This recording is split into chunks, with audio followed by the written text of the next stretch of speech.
Hey, an update on the state of the human condition from the Doctor of Humanics. Still the original, still uncontested. Well, at least in public. There's a lot of backdoor bullying happening, which doesn't count. Doesn't count when it's not a transparent debate. The scientific method requires this. It is now 99.9999. So, we pretty much should say 100% at this point. November 30th, 2023, of the people primates species that I shared DNA with being unable to use the higher functions of the brain and to be able to see themselves as who they are in case they were really motivated to self-correct, which I do not believe they are, because that would require work they don't want to do, and they'd rather take the whole biosphere down with them. So that's pretty sad. I don't know if I finished the 4th episode of Foundation series, season 2, and I can see Robin Asimov kind of getting a little bit of therapy for the dad she had. And again, I want to say again, like I said in the past, that Isaac Asimov, if I'd been neighbors with him, we probably would have drove each other crazy if I would have manifested into the same person I am now. And it's because, he's got a lot of pathologies. I mean, I still think his story was one of the most important story to Foundation series for the healing of our species, but I still think,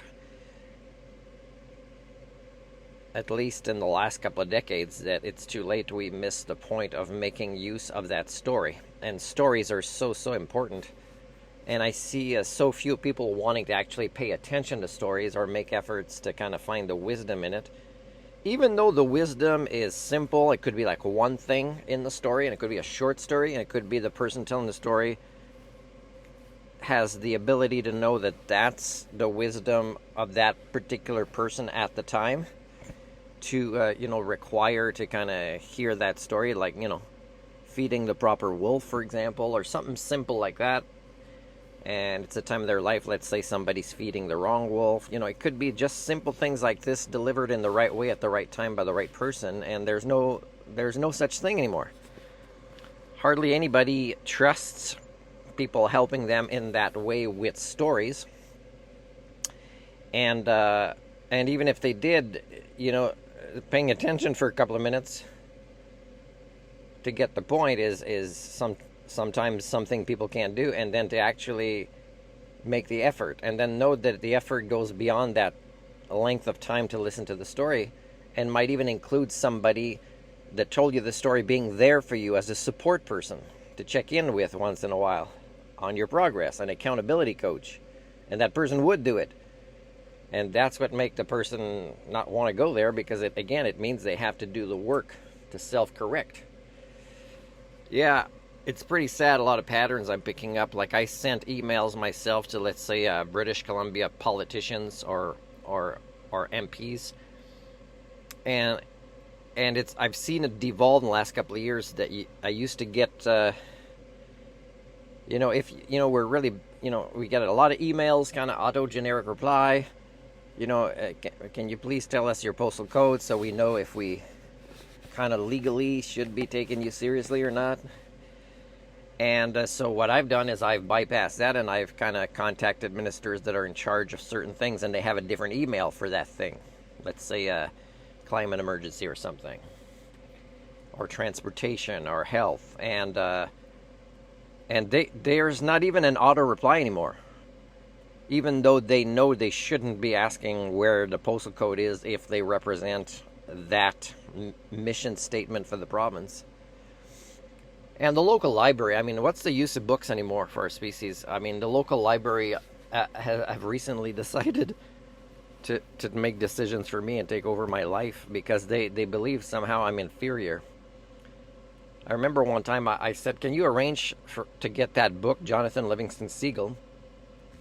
And I will read it. But it's not just about reading it. It's one of the most important books ever written. And even the author didn't know. And he started to know when his daughter, 20 years later, found the fourth part that he didn't include in the book. He put in a drawer somewhere or a box. And it's because, well, for one thing, it wouldn't have become as famous without that fourth part, but it's pretty important. And it was needed, but needed, again, doesn't, would not have sold as many books, and therefore the first three parts, which were also useful, wouldn't have reached as many people. But the thing is the three parts are still mostly, people miss the point. It's about being a lifelong learner and about how alone that can make a person that's a social creature. But it's still the right thing to do if you have the gall to have a brain this size. And it seems like I don't ask people. I see people have a stomach staple or remove fat. But I don't see people saying, hey, can you remove part of my brain? Because I don't want to be a lifelong learner. And I don't want to take the responsibility of maturation to the Homo sapien levels. So can you remove a part of my brain? I don't hear people say that, but it's kind of like they're living lives like that's what they should be doing. There should be a new doctor specialty that reduces the size of the brain or cuts down certain connections. You don't need that much to live the life of the Homo communio of today, who live the path of least resistance. So at the library, I think it's almost like they didn't believe I could read or something. Or maybe that they're afraid to kind of announce it, and then I would be totally bad at it, even though they don't know how to ask for references, check references, or even ask me to demonstrate 2 or 3 of them for like 10 minutes where I'll read it to them. And I think they'd be afraid of that because they'd be afraid of responding when I ask questions. How did they interpret? So the books. I don't have money to order books I want to read. Usually not free or cheap at, church-related secondhand stores, the ones I want. And libraries are a lost cause now. They don't get the point of knowledge or wisdom or passing that on to others. They totally miss the point. So it's 99.9999. And the Foundation series, I'm not sure where they're heading with this. There's things that are different, and that's entertaining. It's almost like a parallel universe, where events are slightly different, but the kind of same structure of the story is happening, which Isaac Asimov based on the rise and fall of the Roman Empire.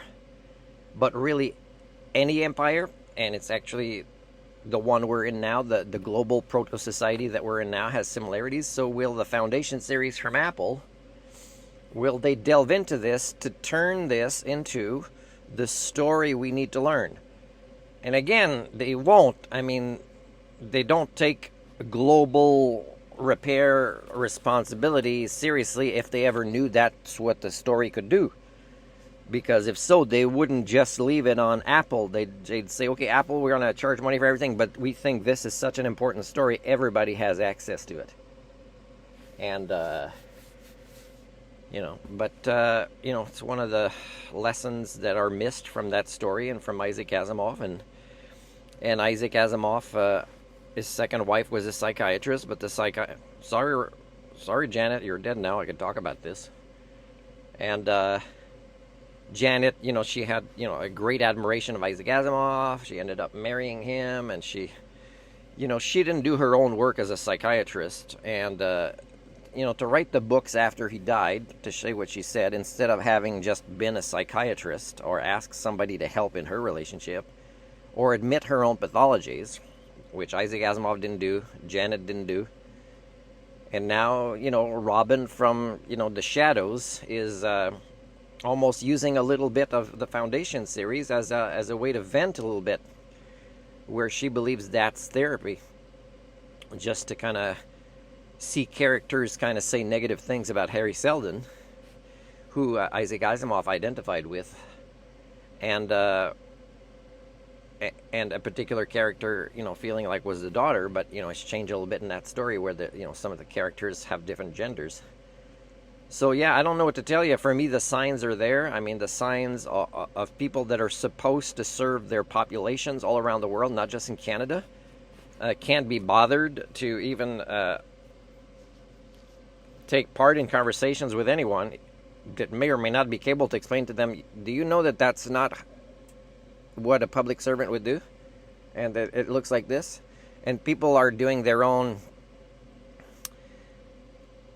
their own conniving, kind of serving their own interests kind of thing. And that includes the people that the majority of you admire. You don't even get the point that they don't act like public servants. And you don't get the fact that you can't learn from even your oldest, easiest stories. And that includes the Bible. I'm watching another episode of Northern Exposure where it kind of explains things about, people that have been oppressed, are welcome. Except that now we see that people that represent that group that never went through their trauma healing, because we don't really have cultures that support or culturally repair in that way, or have the skill sets, or have people with the right intentions to serve others, even in roles of mental health or addictions or whatever it is. It's, again, self-serving people work in that industry, whether they're being paid or they're volunteers. And this, you can analyze, you can measure for this in the right conversations. I'm capable of having these conversations, which is why, I gotta, what do I do now to get books? Almost not in libraries. I'm thinking of just finding a place that has a membership where I can read superhero comic books online, and I still got many boxes of things under here that I've never read that I got for free or cheap. So, it's not like I'm running out of books, but it's kind of discouraging not meeting people that enjoy books in a human way and want to partake in that joy and pleasure. It's hard to find people like this. So it's almost like, hey, we should uninvent a whole bunch of things, like the press. The press, when I say the press, I don't mean journalism. I mean publishing books kind of thing. Because we have gone so far in modernity to what the basic foundation of the primary form of technology is, human thinking tools. Human thinking tools we've never focused on. Now we've invented all these things after that are crumbling.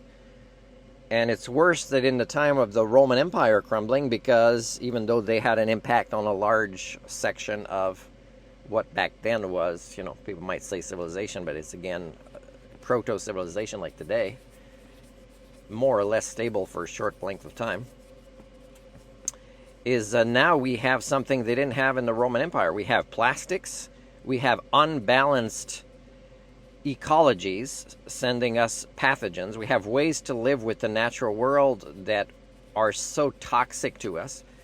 We have nuclear power plants that are going to go either accidentally or through neglect or through just a lack of people soon in the future being able to fix things. Even if they're not neglectful, they're kind of not going to be able to get the parts or the specialists to kind of fix things.